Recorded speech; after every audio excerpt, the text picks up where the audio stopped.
شیطان نے کہا کہ بسبب اس کے کہ یا اللہ آپ نے مجھے گمراہ کیا ہے۔ دیکھو یہاں پر کیا ہے، آپ نے مجھے گمراہ کیا، مطلب کیا ہے کہ اللہ تعالیٰ نے آدم علیہ السلام کے سامنے سبھی کو یعنی فرشتوں کو ایک جن باقی تھا، وہی شیطان تھا۔ تو اس سے انسان زمین پر رہ رہا ہے نا، اس سے پہلے جنوں تھے، تو جنوں نے نافرمانی کیا تو اللہ تعالیٰ نے زمین کو صاف کر دیا، تو ایک جن باقی رہ گیا، سب فرشتے رہ گئے۔ تو سبھی فرشتوں نے کیا کیا، اللہ کے حکم کو بجا لائے، لیکن شیطان نے اس حکم کو نہ مانا۔ تو کیوں؟ اس نے بولا کہ میں آگ سے پیدا ہوا ہوں اور یہ مٹی سے پیدا ہوں، اور مٹی کہیں اوپر کو بھی پھینک دو تو نیچے گر جائے گی، آگ کہیں گڑھے میں بھی جلا دو گے تو اس کا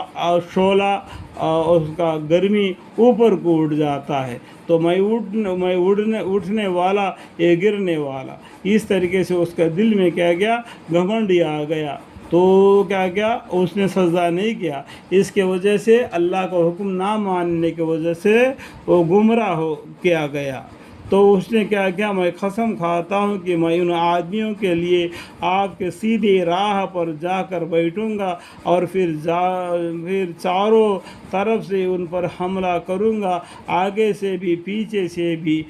دائیں سے بھی، بائیں سے بھی، اور ان میں سے آپ اکثر لوگوں کو شکر گزار نہ پاویں گے۔ جتنے بھی لوگ دنیا میں آتے ہیں ان سب کو آپ کے راستے سے یعنی اللہ کے راستے سے گمراہ کروں گا کر کے اس نے اللہ سے اجازت لیا۔ سیدھی راہ دین کی راستہ ہے، ایک سیدھی راستہ کون سا ہے، دین کی راستہ ہے، اور دین کے ساری ہی شعبے اس میں داخل ہے۔ حضرت ابن عباس رضی اللہ عنہ سے نقل کیا گیا کہ خاص طور پر حج کا راستہ اسے مراد ہے، یعنی وہ کم بخت اس پر مسلط ہو کر چاروں طرف سے آدمی کو پریشانیوں میں مبتلا کرتا ہے، اور طرح طرح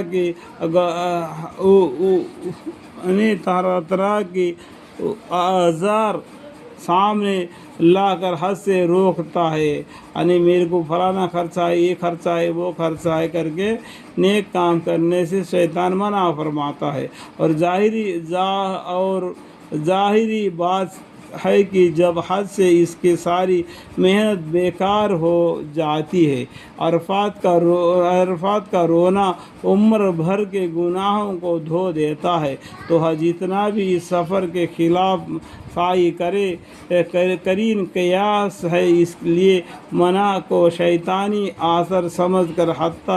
حتلو اوسا ان کے واقع کرنے کو اور ان کو غیر اہم سمجھنے کو کوشش کرنا چاہیے۔ جب حج کو لے جاتے ہیں تو وصفہ سے جو آتی ہے تو یہ سمجھ لینا چاہیے کہ یہ شیطان کی طرف سے آ رہی ہے، تو اس کو اعوذ باللہ من الشیطان الرجیم کر کے اس کو بھگانا چاہیے۔ عرفات کے میدان میں اللہ کے سامنے گڑ گڑا کر رونا، ہر وقت پکار کر لبیک یا اللہ لبیک لبیک لا شریک لک لبیک